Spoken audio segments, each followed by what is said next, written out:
बाहर पानी जाना ही बंद, कैसे करें? और बाहर से पानी लेना भी बंद, वो भी कैसे करें? तो दिखने में बड़ा मुश्किल लगता है कि शहर है, बाहर से बिल्कुल पानी नहीं आ रहा है, या एक बिल्डिंग है, बाहर से बिल्कुल पानी नहीं आ रहा है, कैसे बैलेंस करें इसको? और कौन सी ऐसी टेक्नोलॉजी यूज करें जिसमें कि ये पॉसिबल हो जाए? पीने का पानी कहां से आएगा? अक्सर हम लोग कहते हैं पीने का पानी कहां से आएगा? देखिए आजकल तो कुछ लोगों ने, आपने देखा होगा कि वाटर की मशीन आ गई कि भाई आपने जो है ना एक एयर कंडीशनिंग से मिलती जुलती मशीन है, वो हवा से हवा को ठंडा करती है, पानी का कंडेंसेशन होने लगता है, आप उसमें से पानी लीजिए, पानी मिलना शुरू हो जाता है। तो मैं आपको बताऊं, जैसे हम इस कमरे में बैठे, यहाँ अगर एयर कंडीशनिंग होती तो जितना भी वाटर हमारी बॉडी से लूज हो रहा है वो एयर कंडीशनर कैच कर रहा होता है, और वो पानी बिल्कुल हवा से बना हुआ पानी है, जो हवा हम ब्रीथ कर रहे हैं उसी हवा से निकला हुआ पानी है, परफेक्टली ड्रिंकेबल है।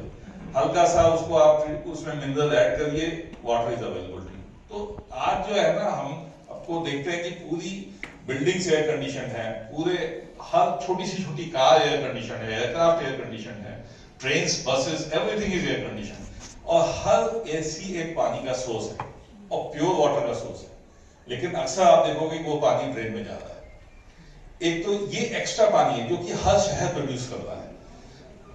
अब शहर का जो वेस्ट वाटर है, इंडस्ट्री का वेस्ट वाटर है, वो भी बाहर जा रहा है, अपने साथ न्यूट्रिएंट्स लेके जा रहा है, अपने साथ केमिकल्स लेके जा रहा है। तो इसके लिए एक टेक्नोलॉजी होती है मेम्ब्रेन। मेम्ब्रेन में क्या है कि आपको पानी को प्री ट्रीट करना है, उसके अंदर कार्बन नहीं होना चाहिए, उसके अंदर ऑर्गेनिक सॉल्वेंट्स नहीं होने चाहिए, उसके अंदर बहुत सारी इम्प्योरिटीज, और वो ऐसा नहीं है कि वो किसी भी, वो टोटल सोल्यूशन नहीं है। लेकिन आप देख रहे हैं कि जो ये पानी आज हमारे बारिश के फॉर्म में हमारे ऊपर जो बरसता है, ये आया कहां से? ये एवेपोरेट हुआ, समुद्र से एवेपोरेट हुआ, जमीनों से एवेपोरेट हुआ, जंगलों से, खेती से, वहां से एवेपोरेट हुआ और हमारे ऊपर बरस गया। Pure distil water. और ये हमारी सारी वाटर बॉडी, सारी नदियां, छोटी हो या बड़ी नदियां हो, सब में बहता है, डिस्टिल वाटर बहता है।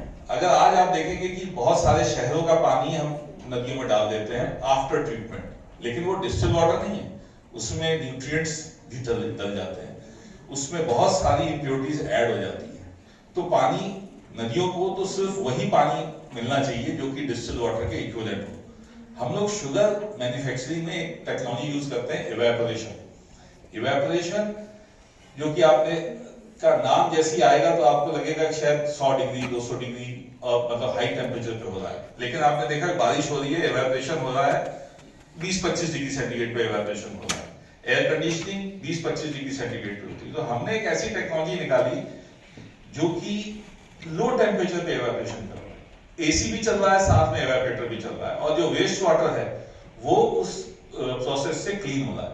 जनरली इवेपोरेटर का मतलब है एक बॉयलर है, टरबाइन है, कूलिंग टावर्स है, हीट रिजेक्ट हो रही है, ये सारे मेथड्स इसमें खत्म हो गए, और एक ऐसा मॉड्यूल बना दिया जो कि किसी बिल्डिंग के बेसमेंट में भी लग जाएगा, कि जो एसी से मतलब एक कंप्रेसर से चल रहा है, उसी से बिल्डिंग भी ठंडी हो रही है, उससे इवेपोरेटर भी चल रहा है। जब भी बिल्डिंग को कम कूलिंग की जरूरत है तो इवेपोरेटर ने बैलेंस लोड पे अपना काम करना शुरू कर दिया, और उस बिल्डिंग का सारा पानी डिस्टिल वाटर में कन्वर्ट कर दिया। और ये मैं उस पानी की बात कर रहा हूँ जो वेस्ट वाटर है। जो फ्रेश वाटर कलेक्ट कर रहे हैं आपके एसी, वो पानी तो बिल्कुल ड्रिंकिंग वाटर है, वो फ्रेश वाटर एडिशन है। इस तरीके से जो बिल्डिंग के टोटल सॉलिड्स हैं वो ड्राई फॉर्म में बाहर। अगर हम इस चीज को समझें कि कैसे दुनिया जो है ना, आज से मैं आपको एक यूनिक बात कहूंगा कि 1990-92 में जब मैं इंजीनियरिंग कॉलेज से आया तो दो बहुत बड़ी प्रॉब्लम्स थी मेरे सामने। एक प्रॉब्लम थी कम्युनिकेशन की, टेलीफोन लाइन नहीं मिलती थी, और मैं अपने ऑफिस में ही सो जाता था रात में कि कहीं एक आध कॉल मिस ना हो जाए, क्योंकि एक ही मोड था पूरे दुनिया में कम्युनिकेट करने का, टेलीफोन। और एक दूसरी प्रॉब्लम थी कि रिसर्च पेपर्स पढ़ें किधर से, कोई इंटरनेट नहीं था, वो कोई भी इंफॉर्मेशन किसी इतनी लाइब्रेरी में इतनी किताबें नहीं खरीद सकता था। तो मैं अपनी लाइब्रेरी में गया, 3 महीने पढ़ाई करी, वापस अपने रेलेवेंट इंफॉर्मेशन की फोटोकॉपी करा के लाया और फिर अपना काम चालू। आज 30 साल बाद क्या हो गया? 30 साल बाद हर एक बच्चे की जेब में एक फोन है जिसमें कैमरा भी है, जिसमें सारी दुनिया की के रिसर्च पेपर्स से कनेक्टेड है, इंफॉर्मेशन का सोर्स शायद लाख गुना बढ़ गया है 30 साल के अंदर, तो प्रॉब्लम्स को सॉल्व करना आसान हो गया।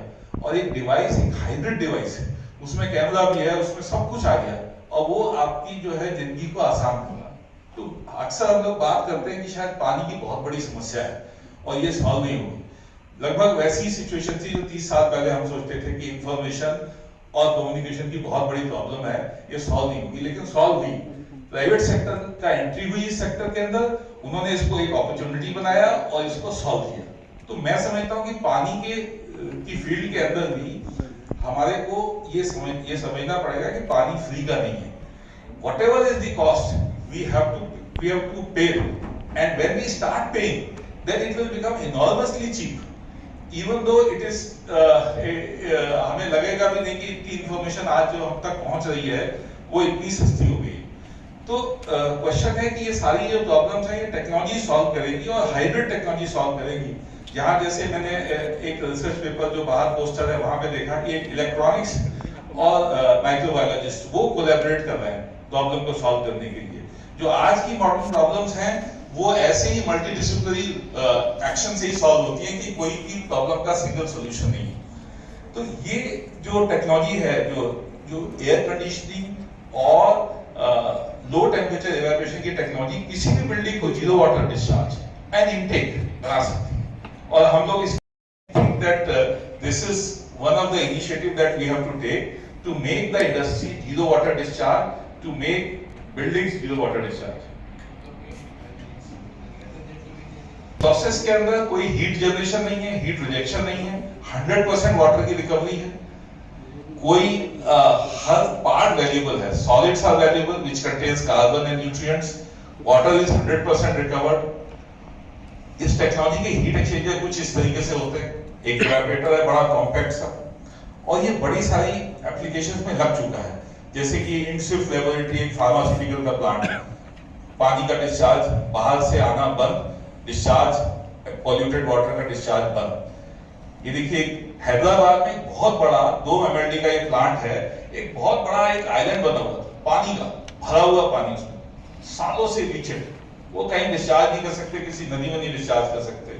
2 MLD का प्लांट इट्स ऑलरेडी ऑपरेशनल, जो कि जो है वेस्ट वाटर को से बिल्कुल जो अनट्रीटेबल वाटर से फ्रेश वाटर जनरेट कर दिया और सॉलिड्स अलग कर दिए। Solids are also recycled, water is also recycled. Delhi में एक बहुत बड़ा गार्बेज ट्रीटमेंट प्लांट है नॉर्थ दिल्ली में, वहां पे बहुत सारा गंदा पानी इकट्ठा हो रहा था। उस पानी से सॉलिड्स को इकट्ठा किया, सॉलिड्स को बॉयलर में जला दिया, वाटर को रिकवर करके इरिगेशन में इस्तेमाल कर दिया। दीपक नाइट्राइट एक बहुत बड़ा फार्मास्यूटिकल का प्लांट था, पानी में फर्टिलाइजर निकल रहा था, पानी को रिकवर किया, फर्टिलाइजर को कंसंट्रेट करके वापस प्रोसेस को दे दिया।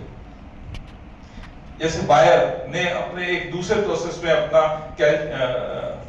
एक और केमिकल था वो रिकवर कर लिया पानी में से। यूनाइटेड ब्रूअरीज बियर बन रही है, साथ में वेस्ट वाटर का जो सारा प्रोसेस है उसमें सॉलिड्स अलग हो रहे हैं, पानी वापस प्लांट की वॉशिंग में इस्तेमाल हो रहा है। कलर बनाने की फैक्ट्री में पिगमेंट्स का लॉस हो रहा है, पिगमेंट्स रिकवर हो रहे हैं। लैक्टिक एसिड, जो लैक्टोज इंडिया ये कैल्शियम लैक्टोज बनाता है, यहाँ पे जो है एक पानी को पूरा रिसाइकिल हो रहा है। Food plants, textile plants, paper plants, pharmaceutical, तो इस तरीके से सभी इन छोटी छोटी फैक्ट्रीज के अंदर बड़ी बड़ी कंपनीज की फैक्ट्रीज हैं, मगर पानी का डिस्चार्ज जीरो कर दिया गया, इससे इनटेक ही खत्म हो गया प्लांट। और धीरे धीरे करके जो है हम लोग सिटीज और इंडस्ट्रीज को अगर वाटर के कंजम्पशन से बचा लेते हैं तो एक बड़ी सिक्योरिटी हो जाती है। समटाइम्स वी फियर कि पानी कहां से आएगा, so we have to make the cities, village, buildings 100% internally relying on the water, no rain water, no ground water, just recycle your water 100%. Thank you.